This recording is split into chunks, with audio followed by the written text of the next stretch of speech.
ST दरवाढी विरोधात शिवसेना उद्धव बाळासाहेब ठाकरे पक्ष आक्रमक झालेला आहे आणि पक्षाने आंदोलन सुरू केलेलं आहे। अंबादास दानवे यांच्या नेतृत्वाखाली या आंदोलनाला सुरुवात झालेली आहे। संभाजीनगरमध्ये हे आंदोलन सुरू असल्याचं आपण बघतोय। एक मिनिट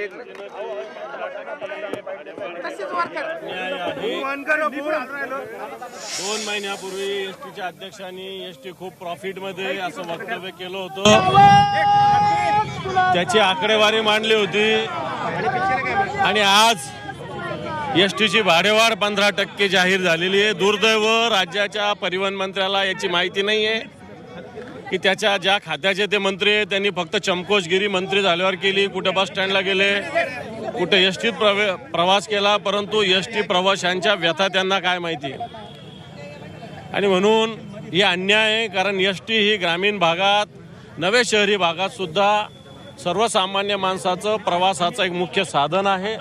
आणि हेच जर 15% भाडेवाढ होत असेल तर ती रद्द झाली पाहिजे, ही भूमिका शिवसेनेनं घेतलेली आहे। आज संपूर्ण मराठवाड्यामध्ये प्रत्येक तालुक्यामध्ये प्रत्येक बसस्थानकावर आमचं शिवसेनेचं आंदोलन होतंय आणि हे आंदोलन वेगवेगळे आज आम्ही फक्त बसस्थानकाचा रस्त्यावर बसलेलो आहे। येणाऱ्या काळात मुख्य रस्त्यावर बसू, चक्काजाम करू आणि या सरकारला भाडेवाढ रद्द करायला भाग पडू। उद्या राज्यभरात हे आंदोलन असणार आहे का? बिलकुल, आज मराठवाड्यात आहे, उद्या राज्यभरात हेच आंदोलन होणार आहे। आज मराठवाड्याने याच्यात पुढाकार घेतलेला आहे आणि उद्या राज्यभरात हे आंदोलन माननीय पक्षप्रमुख उद्धवजी ठाकरे साहेबांनी जाहीर केलेलं आहे। 15% भाववाढ का अन्यायकारक वाटते तुम्हाला? 15% भाववाढ अन्यायकारक का वाटते? 15% 15% भाववाढ भाडेवाढ ही अतिशय एकाच फटक्यात 15% भाडेवाढ कधी होत नसते। 2-5% पण एसटी सांगते ना प्रॉफिट मध्ये। आज बाकीच्या ठिकाणी द्यायला सरकार वेगवेगळ्या ठिकाणी वाटतंय, वेगवेगळ्या पद्धतीनं प्रलोभन दाखवतोय आणि मग एसटी साठी का सर्वसामान्य माणूसच एसटीनं प्रवास करतो ना। याच्यात काय मोठे उद्योजक प्रवास करतात, मोठे अधिकारी प्रवास करतात, सर्वसामान्य माणूस या एसटीनं प्रवास करतो आणि म्हणून त्याला भाडेवाढ त्याला सोसणारी नाहीये आणि म्हणून ही भाडेवाढ रद्द केली पाहिजे। आज बाकीच्या योजना, बाकीचा वायफळ खर्च तुम्ही करताय, जाहिरातीवर खर्च करताय, वेगवेगळ्या ठिकाणी खर्च करता।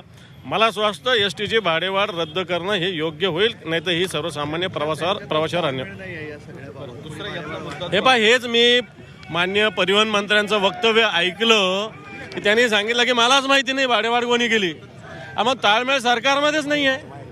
अजित पवार ही भाडेवाढ अन्यायकारक असल्याचं मानतात, मग त्यांनी ते अर्थमंत्री त्यांनी रद्द करावी।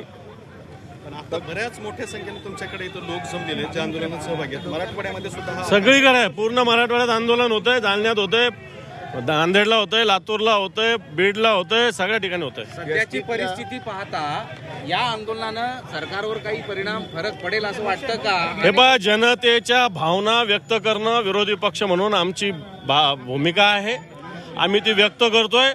जनतेसाठी आमचा लढा आहे।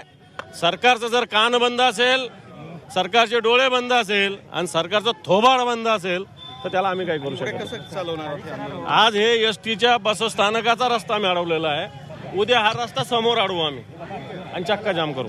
एसटीच्या सोयी सुविधांबद्दल कुणी काही बोलत नाही, मात्र भाववाढ केली जाते, अगदी अनागोंदी असेल। हे पहा, एसटीच्या सुविधेचा अनेक विषय आहे।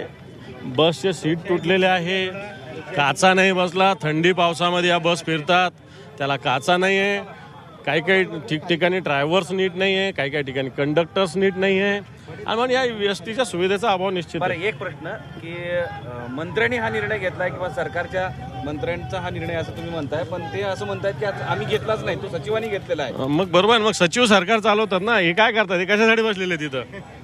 आता माझं तोंड जाईल कुठेतरी, चला।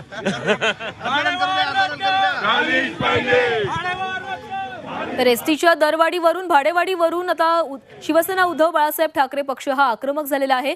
आज मराठवाड्यामध्ये आंदोलन होत आहे, मात्र उद्यापासून संपूर्ण राज्यभरामध्ये चक्काजाम आंदोलन करू असा इशारा देण्यात आलेला आहे आणि उद्धव ठाकरे यांनीच या चक्काजाम आंदोलनाची घोषणा केल्याचं अंबादास दानवे म्हणाले।